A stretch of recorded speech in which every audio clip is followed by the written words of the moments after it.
Michael Jordan is not only the best basketball player, but he's the most exciting basketball player to ever play. Tatum fires away, pumps it in, 51 for Jason Tatum. The Big Three NBA podcast is powered by Prize Picks, the exclusive daily fantasy partner of the CLNS Media Network. Hey everyone, welcome to the Big Three NBA podcast. I'm Kwani Lunis, Sherrod Blakely, Gary Washbrun. The three of us, the Big Three, we're together. How are y'all doing? I'm wonderful. I'm feeling gooder than good. Wow, great grammar over there. Gary, I know. how you feeling? I'm good. Yeah, everything is good. He's gooder than his gooder. Yeah. So you're good, Gary? Are you good? He don't get that reference, Kwani. He don't get that reference. No, I don't. You don't know about Usher, baby. Yeah, Usher, baby. Okay. Anyway, I I'm heard. sorry, Yeah, Kwani. I know who he is and know the songs. Finally, not too young for something. You know what I'm trying to be? I'm trying to be better in 24, like Sherrod said. That's what I'm trying to be. I'm still working toward that. 2 words for you, Gary. 2 words for you. Keep trying. Yeah, be better in 24. This is a good transition because we're going to get into our big three topics. One person who has been better and is now. Sherrod, is the Gatorade good? You got a bigger bottle? Nah, Ashley. No. We got 40 ounces of Gatorade now. My God. I would say you hydrated, but I do not think. Are you good, Sherrod? You ready? Let's go. All right. Listen, right. I need to be better. Let's get into it. Former Celtic Chauncey Billups, Sherrod's guy, Hall of Fame bound. But was there a bigger mistake made by Rick Pitino is the question that we're asking in our first of 3 big three topics. Well, first of all, it's glad that we're talking about Big Three because Chauncey's draft class was as trash can be because there were a whopping 3 All-Stars from his draft class. Chauncey, some dude named Tim Duncan, and some dude named Tracy McGrady. And the crazy part about that is the Celtics had an opportunity to draft 2 out of those 3 players. And they went with this dude, Ron Mercer, instead of T-Mac.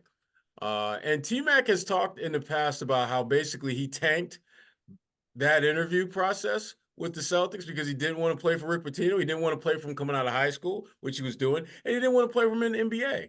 He did not want to walk through that door. Nah, well done, Kwani. Well done. Even Gary got to give you props for that one. Well done. That was well played. Okay. Yeah. So I mean, as bad as him like drafting Chauncey, who goes on to win a championship and has a Hall of Fame-esque career, passing on T-Mac was probably the bigger sin because T-Mac was the truth. I mean, he was that dude then. So yeah, Pitino, Chauncey was bad, but I think not drafting T-Mac was probably worse.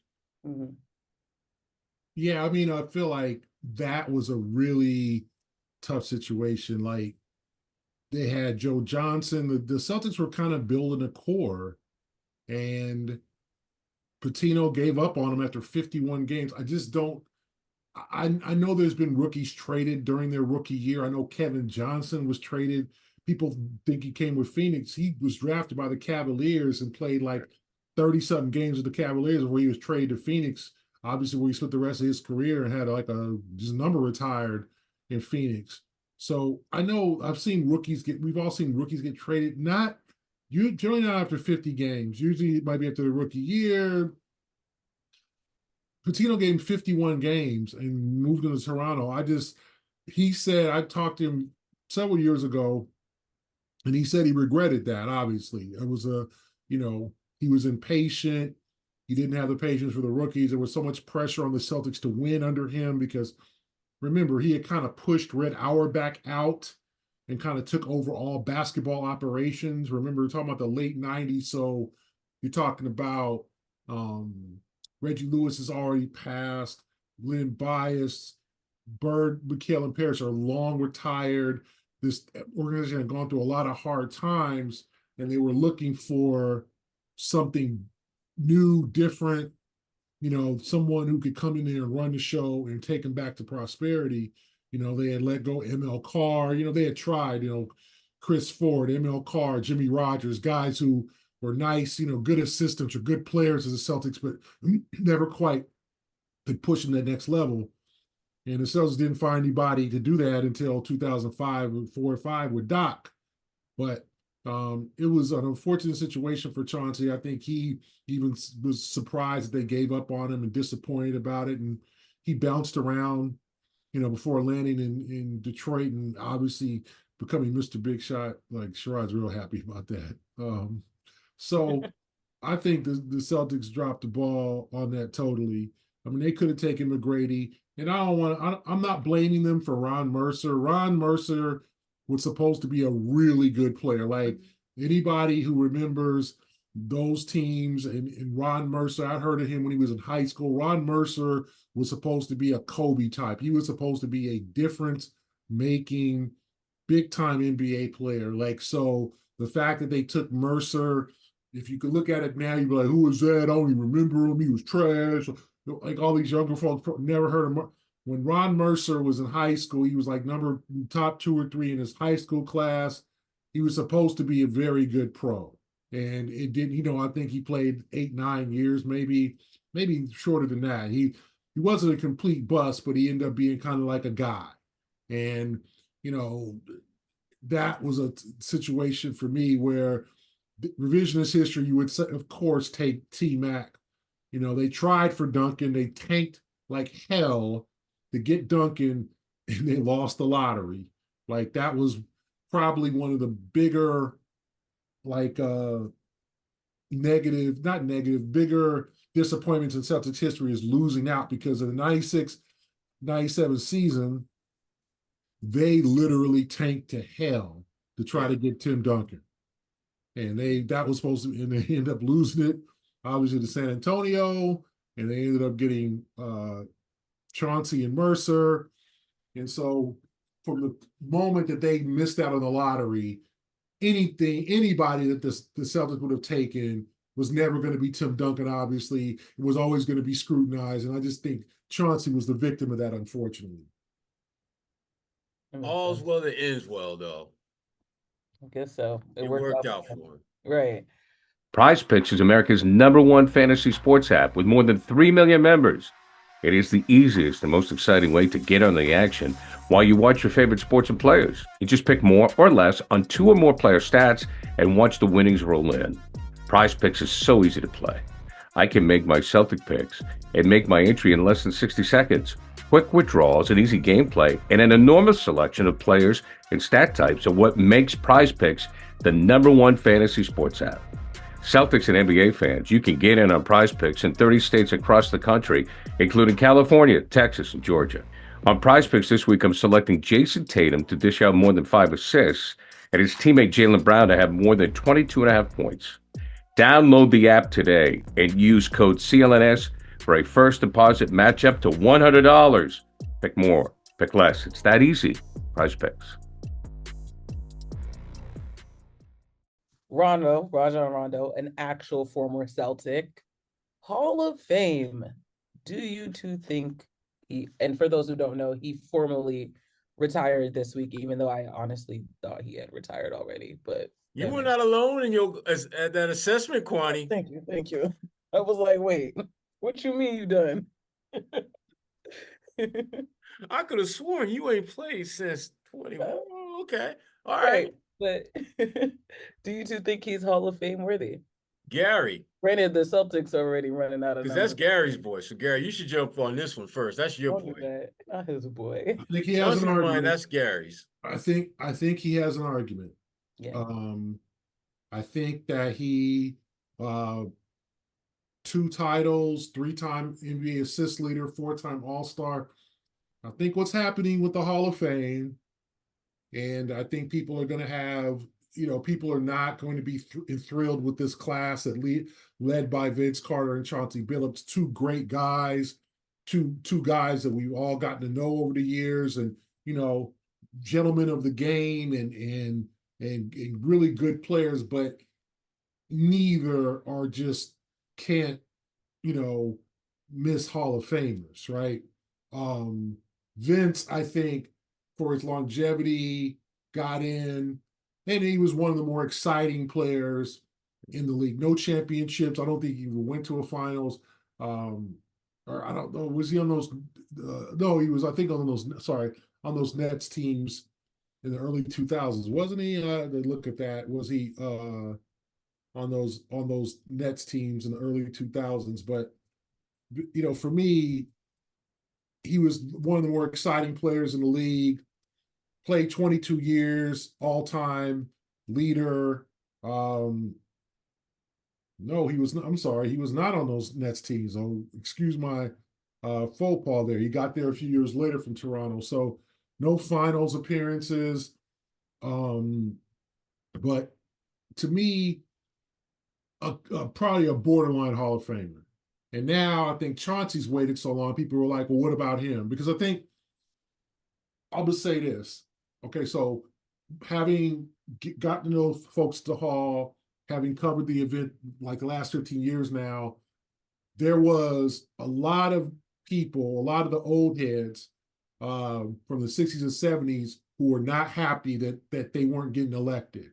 Guys like Chet the Jet Walker from the Philadelphia 76ers, guys who were great players in their day, but the NBA does a terrible job of not celebrating his past, but like the vaults, like the videos. You can't get up and look at a 1967 NBA Finals game. If you do, it's highlights. The NFL, you can go look at the 67 Super Bowl. You can go look at some of these all-time great players. Jim Brown. How many videos have we seen of Jim Brown back in the day, right? We've seen photos of Bill Russell. We've seen photos of Wilt Chamberlain, but maybe not as much video.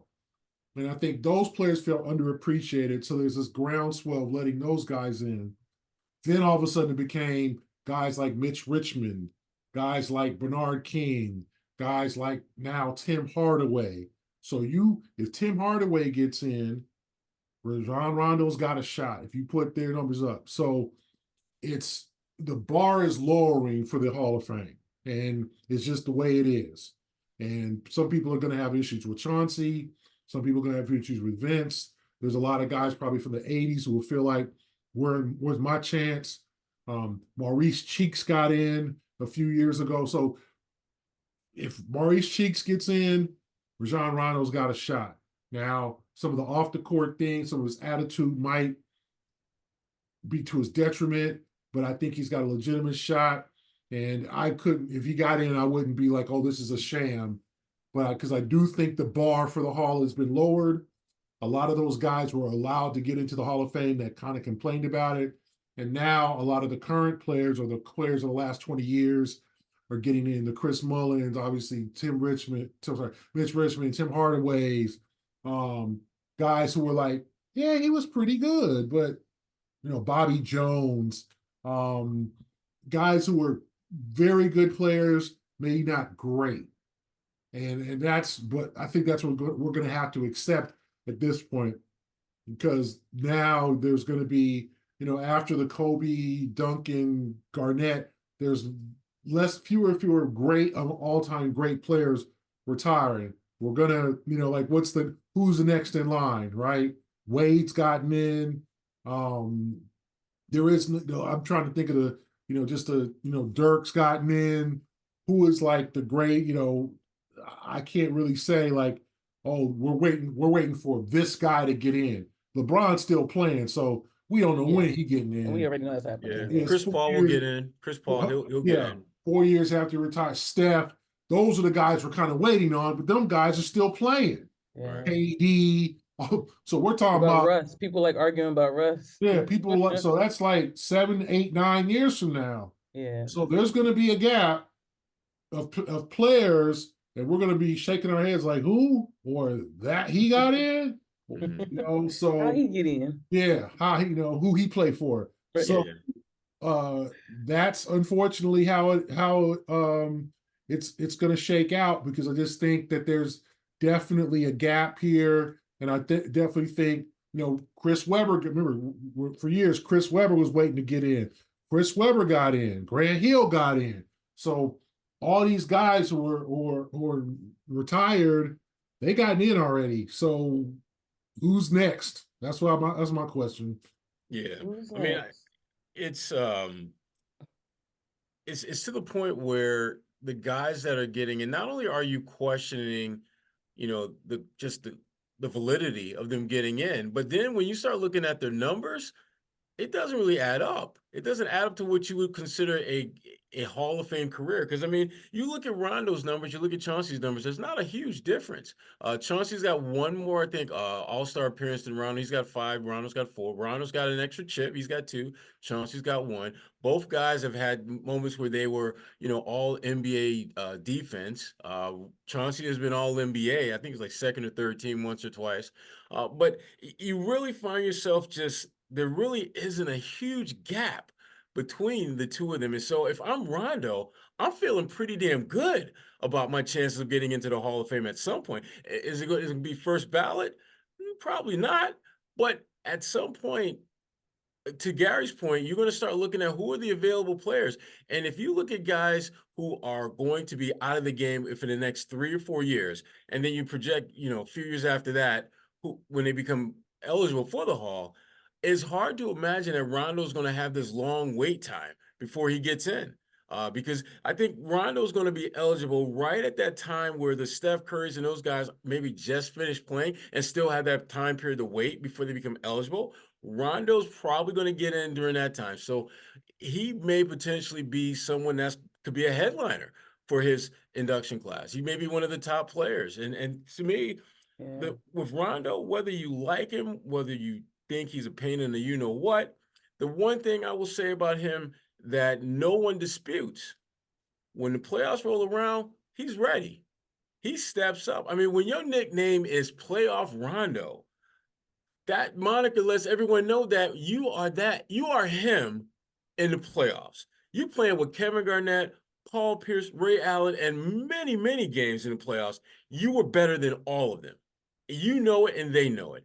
And that, to me, is why when he gets the call, because he will get the call, nobody should be tripping about that. Because if you think about the era in which he played, how many guys were that good in that particular stage with multiple future Hall of Famers around him? And Rondo, he stood out for all the right reasons in the playoffs. But again, he's a guy that I think absolutely will get in. It's just a matter of when, not if. Yeah, I think his numbers show it, and I think it's definitely his numbers show it, and the bar has been lowered. So you're looking for, John Stockton numbers, Isaiah Thomas numbers. We're not going to get those anymore. We're going to get that ship sailed. We're going to get guys. Until those guys, the Chris Pauls, KDs, Stephs, and all those guys retire, and then Hall, which I'd said is the next decade, somewhere in the 2030s, we're going to get over the next few years some very, interesting names. Amari Stoudemire, throwing Michael Cooper. Yeah, Marcus Johnson, who I think deserves to be. I think he deserves to be in. It's gonna be some interesting names, and some names that people are gonna be probably not happy with because that's not that guy ain't no Hall of Famer, Well, welcome to the new world, because the bar, as I've said before, the bar has been lowered, and I think people appreciate guys like Chris Webber, Grant Hill, Chauncey Billups, and what they did. But Hall of Famer, you didn't say like, oh yeah, without question. Oh, that's what I think we think Hall of Famers are. I'm not going to put it at Jordan, but Stockton and Malone, KG, obviously Kobe, Duncan, David Robinson, the greats of the game. All of a sudden Derrick Rose is going to come up whenever he's finishes playing. There's going to be a debate about that. Because every MVP of the league has gotten into the Hall of Fame. Is Derrick going to get in? Considering his injury history, and he might be the first one to not get in. Not to get in. So there's a lot to tackle with the Hall of Fame. but I'm very, very happy for Chauncey. I think, he's been a gentleman of the game, and you like good things to happen to good people, and he's definitely getting the short end of the stick with his stint so far in Portland, and hopefully he can withstand the storm there and remain coach for a long time. But I'm happy for him. You had to bring that Portland thing into it, did you, Gary? Well, we was having such a love fest, and you had to bring that into it. Yeah. Damn.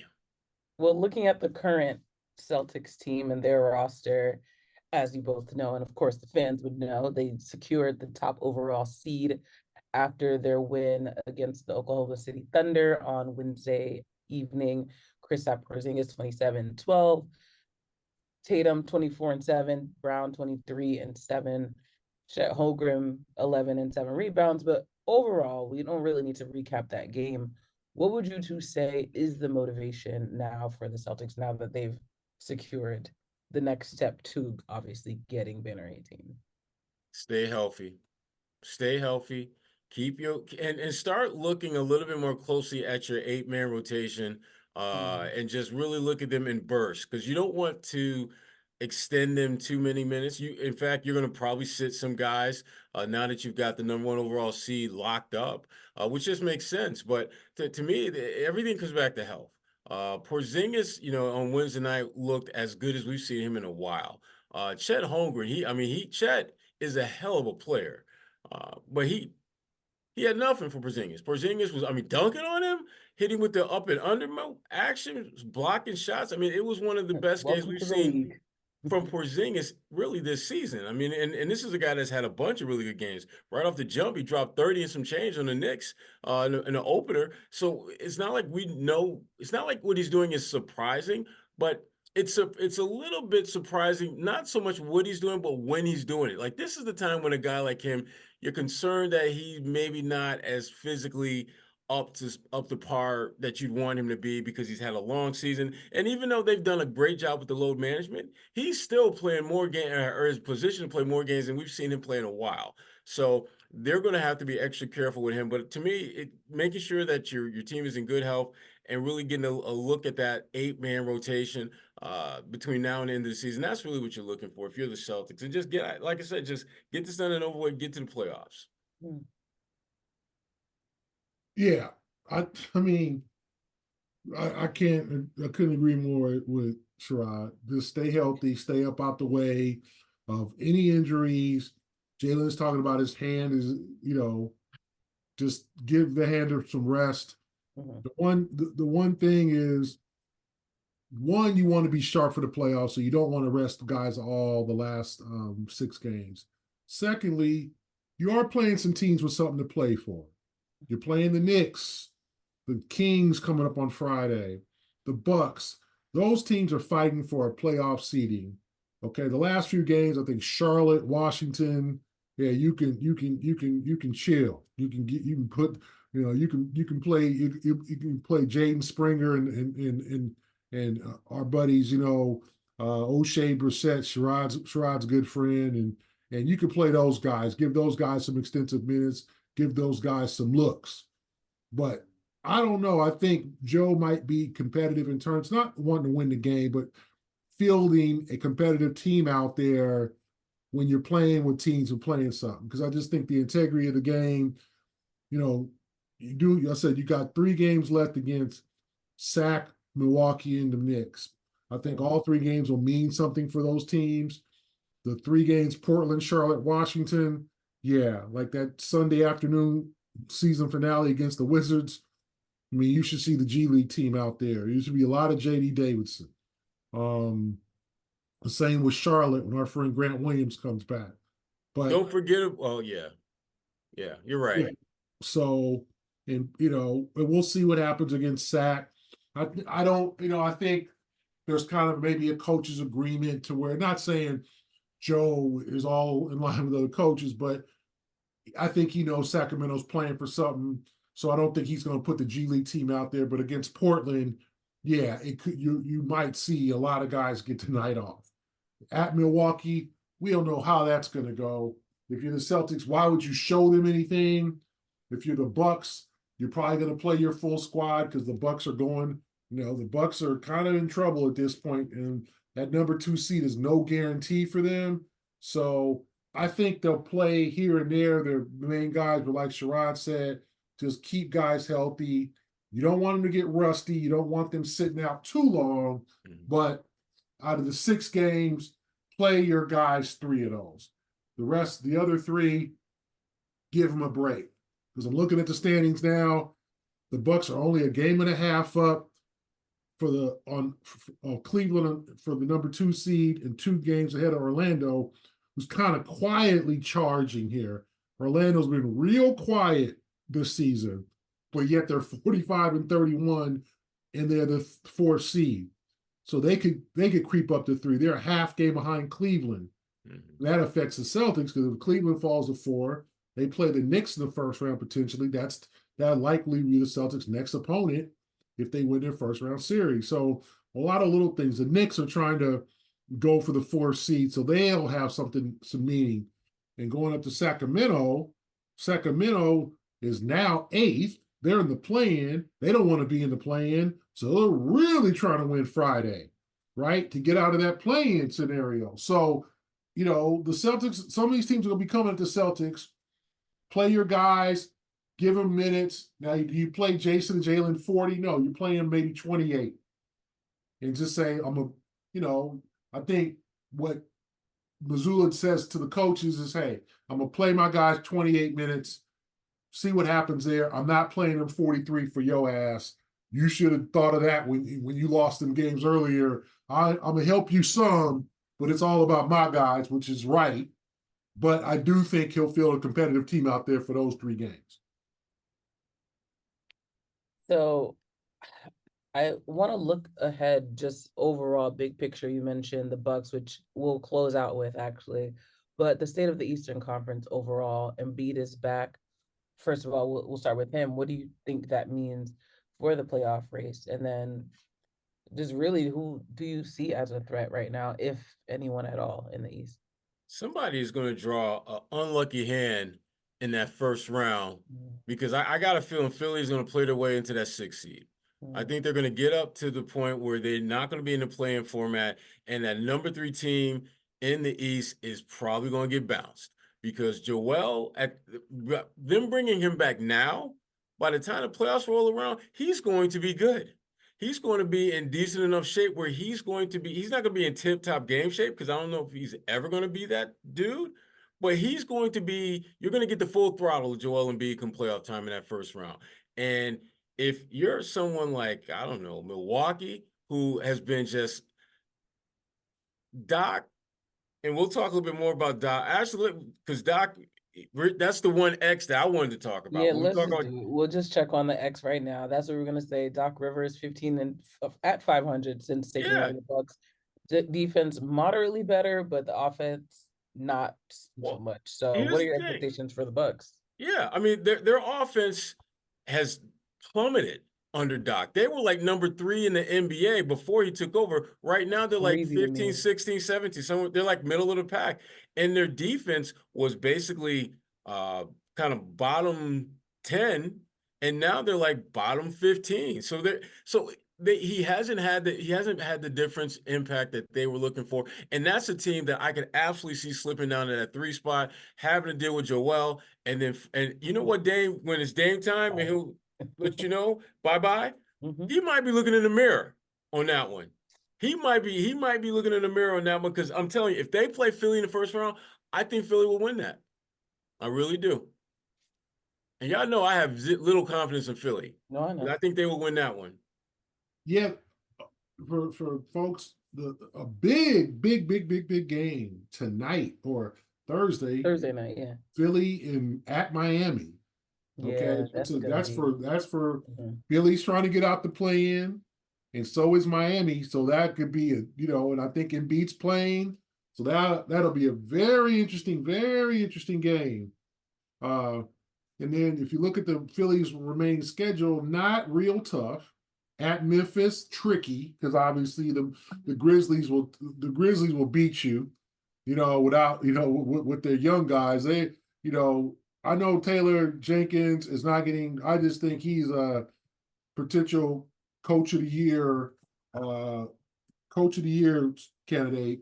For what he's done with that team, and I'm not maybe third place with him. I'm not saying he should be coach of the year, but third place votes, because they play hard. They play hard. And then San Antonio is left on the schedule for Philly, and I think they have a Detroit. So, and then so their schedule is not too hard. They can put a couple of wins together. And I think the only playoff team left after Miami is Brooklyn. So if you look, like, I think Sherrod, again, I hate to say it, he might be right again. The 76ers have a shot at the 6th seed. It's going to be interesting. So Celtic fans, I know the last few games might not be as interesting, but watch the other teams.